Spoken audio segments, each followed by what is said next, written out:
এই যে আজকে আপনারা এই স্থানে কীর্তন দিলেন গো, এই অঙ্গনটার নাম কিন্তু আজকে আপনাদের গ্রামের অঙ্গন নয়। এই অঙ্গনের নাম কি? শ্রীবাস অঙ্গন। নবদ্বীপে কি আর কোনো ভক্ত ছিল না? এত ভক্ত থাকার পরে কেন মহাপ্রভু আমার শ্রীবাসের নামে এই অঙ্গনটা করে দিলেন? তার একটা কারণ আছে। মহাপ্রভু প্রত্যেক দিন নদী আর ভক্তের ধারে ধারে কীর্তন করতেন। একদিন শ্রীবাস প্রভু মহাপ্রভুকে বলল, প্রভু এই কাঙ্গালের মনে বড় বাসনা, যদি একটা দিন তুমি আমার অঙ্গনে গিয়ে হরিনাম সংকীর্তন করতে। মহাপ্রভু বললেন, শ্রীবাস রে,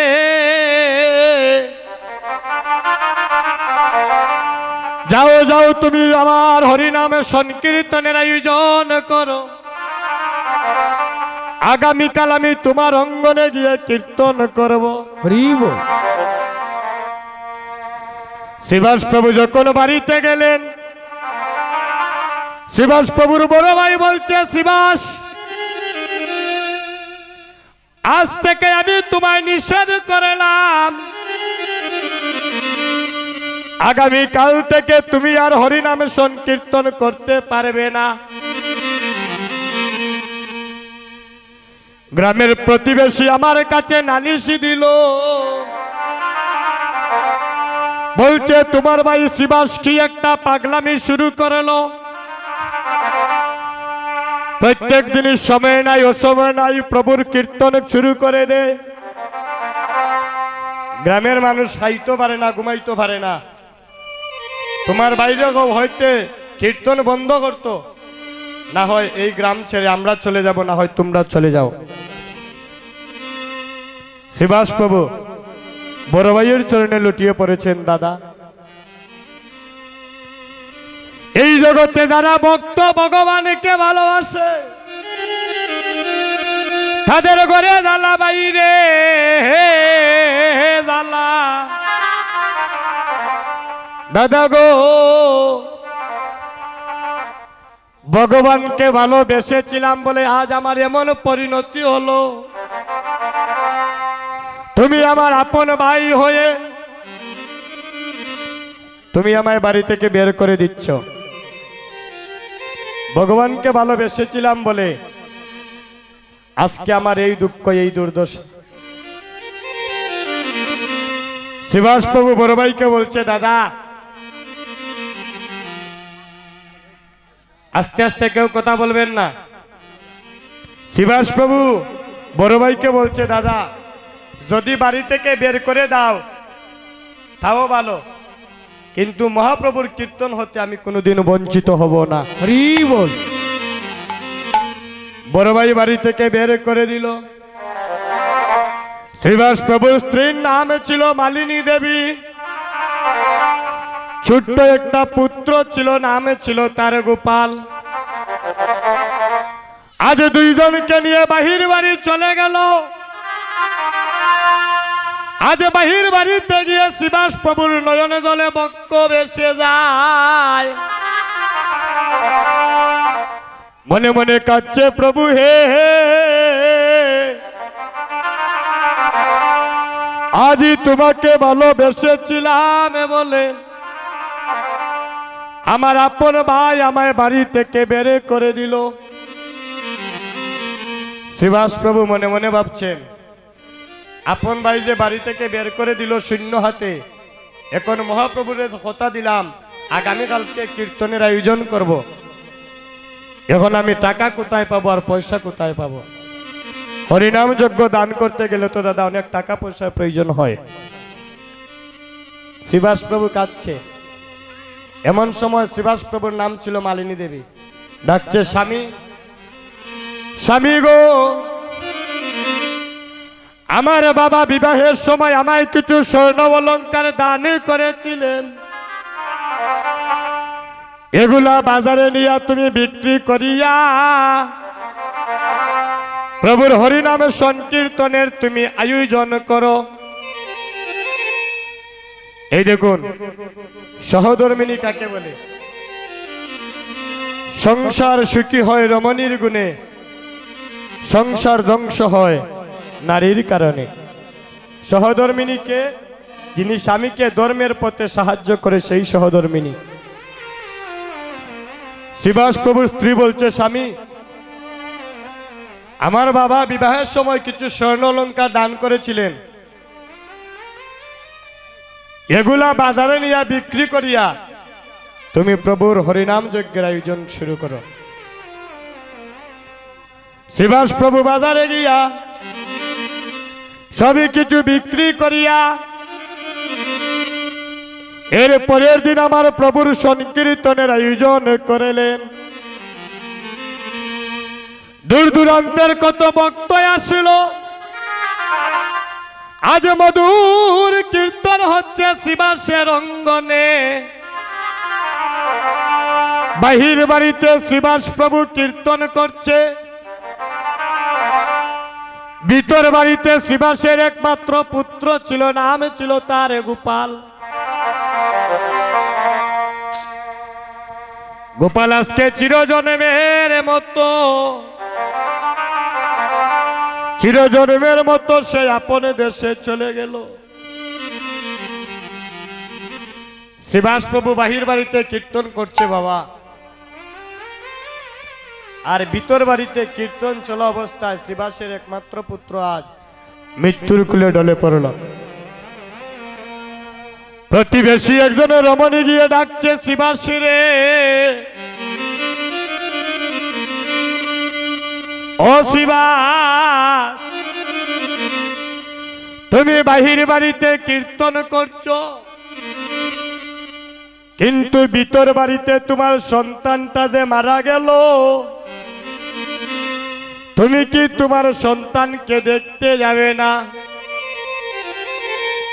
শ্রীবাস প্রভু বলল, ওগো প্রতিবেশী রমণী, আমার পুত্র যদি মারা যায় আমি পুত্র পাবো যদি তার কৃপা হয়, কারণ এই পুত্রটা তো আমার না গো, সে আমায় দিয়েছে বলে আমি পেয়েছিলাম। পুত্র যদি মারা যায় পুত্র পাবো যদি প্রভুর করুণা হয়, কিন্তু এমন সাধুগুরু বৈষ্ণবের বাজারে যদি একবারে ভেঙ্গে যায়, হরি বল।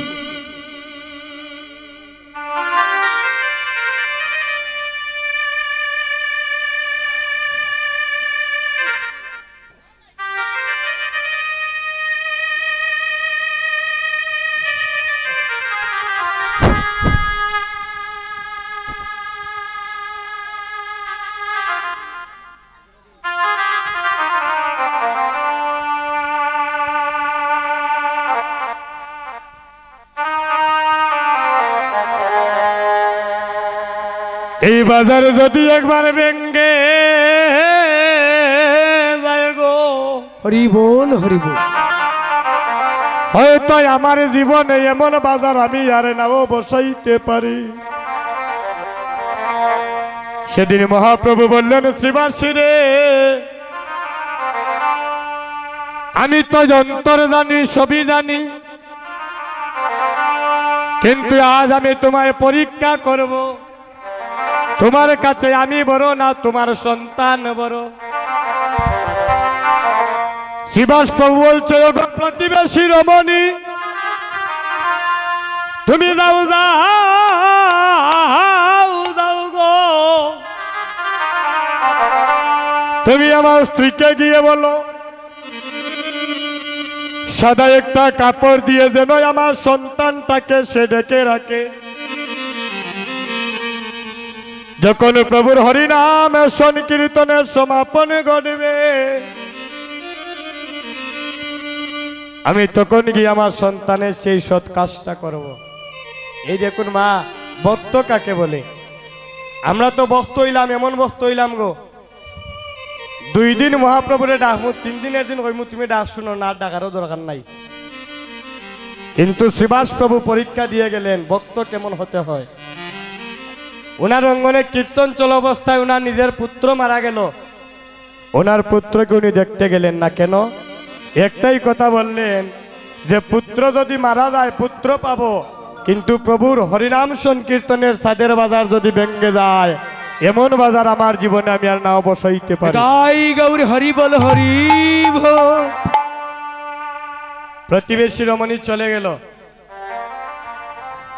যখন সংকীর্তনের সমাপন ঘটল, মহাপ্রভু শ্রীবাসকে ডাকছেন, শ্রীবাসী রে, 2 দিন হয়ে গেল আমি তোমার অঙ্গনে কত আনন্দ করলাম, কিন্তু 2 জন মানুষকে কেন আমি দেখতে পেলাম না? এই দেখুন ভক্ত ভগবানের পরীক্ষা চলের মা,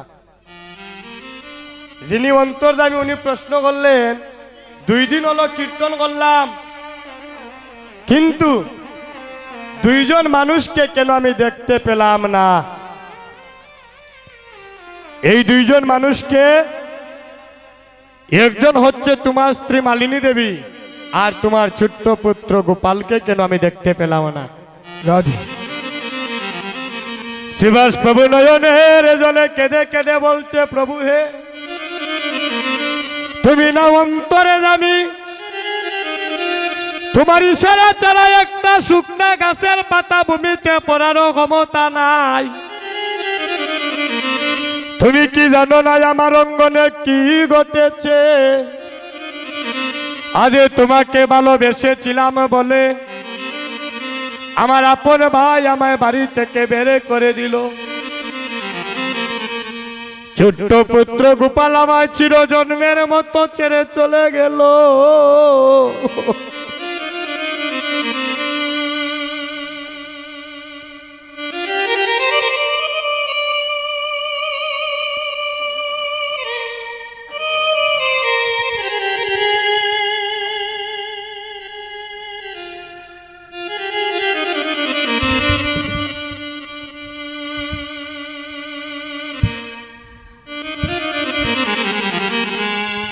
আমি কি এমন অপরাধ করেছিলাম প্রভু তোমার চরণে?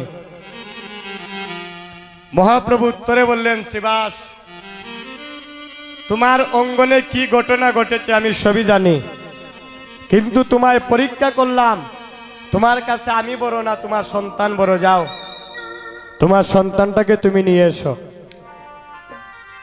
ও বাবা, প্রভুর যদি করুণা হয়ে যায়, শাস্ত্রে বললেন অন্ধের নয়ন প্রস্ফুটিত হয়ে যায়। প্রভুর যদি করুণা হয়ে যায়, বুবারও মুখে কথা ফুটে যায়। প্রভুর যদি একবার করুণা হয়ে যায় গো, কুড়া যারা তারাও হেঁটে হেঁটে শ্রীবাস সঙ্গনে যাইতে পারে। যখন মহাপ্রভুর সম্মুখে শ্রীবাসের পুত্রটাকে নিয়ে আসলেন, মৃত সন্তানকে মহাপ্রভু 2টা প্রশ্ন করলেন। আচ্ছা গোপাল, কেন তুমি জগতে এসেছিলে, আর কেনই বা হঠাৎ করে সবাইকে কাঁদিয়ে আবার চলে যাচ্ছ? মৃত সন্তান জীবিত হয়ে উত্তর দিল, প্রভু হে, তুমি পাঠাইয়াছ আমি আসিয়াছি, তুমি যেতে বলেছ আমি যাওয়ার জন্য তৈরি আছি। এই জগতে যদি ভগবানের ডাক চলে আসে, এই জগতে কোনো ডাক্তার কবিরাজ নাই আপনাকে ধরে রাখতে পারবে। এই জগতে যারা আমার ভগবানকে ভালোবাসে গো, তাদের দেখবেন দুঃখে দুঃখে জন্মটা যায়। গোবিন্দ নামের মালা যারা একবার অঙ্গে ধারণ করে গো মা, তাদের দেখবেন কেঁদে কেঁদে সারাটা জন্মে যায়। যারা গোবিন্দ নামের মালা অঙ্গে ধারণ করে, তাদের ঘরে জ্বালা, তাদের বাইরে জ্বালা। ওই গৌরী প্রেমে যাকে একবার দংশন করে গো, সে জানে গৌর প্রেমের কত জ্বালা। এই জগতে যারা গোবিন্দ বলিয়া একদিন গাতে গো ও মালা। ওরে গোবিন্দ বলিয়া একদিন গাতে গো মালা। ও তাদের ঘরে জ্বালা, তাদের বাইরে জ্বালা। গোবিন্দ বলিয়া একদিন গাতে গো মালা। ও তাদের ঘরে জ্বালা, ওরে বাইরে জ্বালা। গোবিন্দ বলিয়া গাতে গো মালা। ও তাদের ঘরে জ্বালা, হরি বল হরি বল। বাইরে জ্বালা। গোবিন্দ নামের গাতে গো ও মালা। হয় তার ঘরে জ্বালা,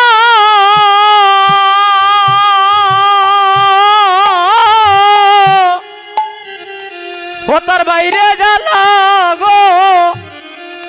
যেজন গোবিন্দ বলিয়া আরে গাতে গো মালা। ভাই বন্ধু মিলিয়া সেদিন দ্বারের বাস কাটিয়া। আহারে ভাই বন্ধু মিলিয়া, আহারে ও সেদিন যারের বাস কাটিয়া।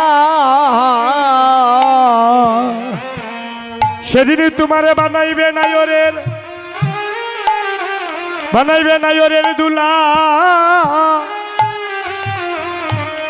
বানাইবে নায়রের দুলা।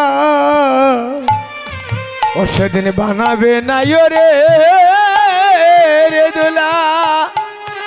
ও সেদিন বানাবে নাই রে দুলা। মনরে সেদিন হরি হরি বলে নিয়া নদীর কুলে। ও সেদিন হরি হরি বলে নিয়া নদীর কুলে। সেদিন হরি হরি বলে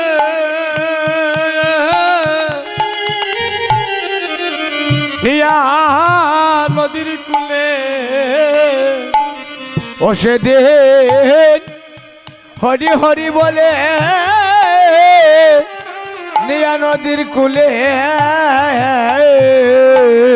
এই দেহ তোমার প্রিয়া করিবে আরে কয়লার মন।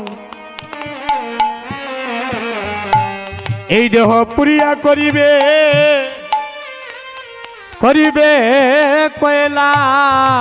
ওরে পুরিয়া করিবে কয়লা রে অমন। সেদিন পুরিয়া করিবে কয়লা। সেদিন কৃষ্ণ নামে শুনাইয়া আমায়, আমায় বিদায় দিও। ও সেদিন কৃষ্ণ নাম শুনাইয়াছিল বিদায় দিও। সেদিন নামে শুনাইয়া আমায় বিদায় দিও। ও সেদিন কৃষ্ণ নাম শুনাইও আমারে বিদায় দিও। আমার প্রাণ পাখি আরে হাই গোদাবার কালে নামে শুনাইয়া বিদায় দিও। ওরে প্রাণ বাকে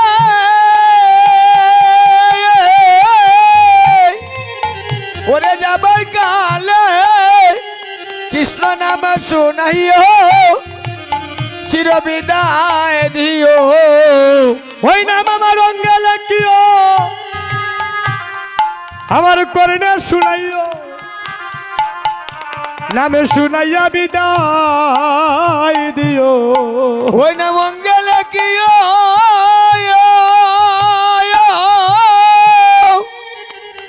কর্ণে শুনাইও নাম শুনাইয়া চির বিদায় দিও। সেদিন নামের শোনে যেন আমার প্রাণ যায় গো। ও সেদিন নামের শোনে আমার প্রাণ যায় গো। ওই আমার এই নিবেদন হরি আরে তোমার শ্রীচরণে গো, সেদিন নামের শোনে যেন আমার প্রাণ যায় গো। ও গো এই নিবেদন তোমার শিশরণে গো, যেন নামের শোনে আমার প্রাণ যায় গো।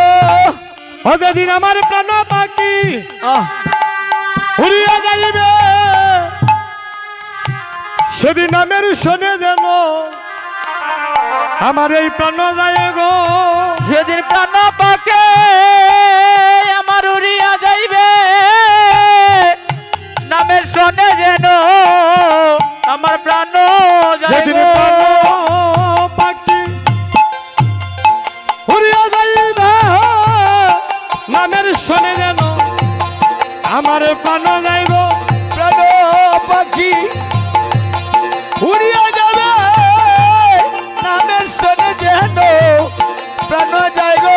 ও যেদিন প্রাণ পাখি উড়িয়া যাইবে, ওই নামের শোনে যেন আমার প্রাণ যায় গো। ওরে প্রাণ পাখি উড়িয়া যাবে, নামের শোনে যেন প্রাণ যায় গো। ওই নামের শোনে যেন আমার প্রাণ যায় গো। ওরে নামের শোনে যেন প্রাণ যায় গো। ওই নামের শোনে যেন আমার প্রাণ যায় গো। ওরে নামের শোনে আমার প্রাণ যায় গো। ওই প্রাণ পাখি যাওয়ার কালে, নামের শোনে যেন প্রাণ যায় গো। ওরে প্রাণ পাখি যাওয়ার কালে, নামের শোনে যেন প্রাণ যায় গো। ওরে প্রাণ পাখি যাওয়ার আমার কালে, কালে নামের শোনে যেন আমার প্রাণ যায় গো।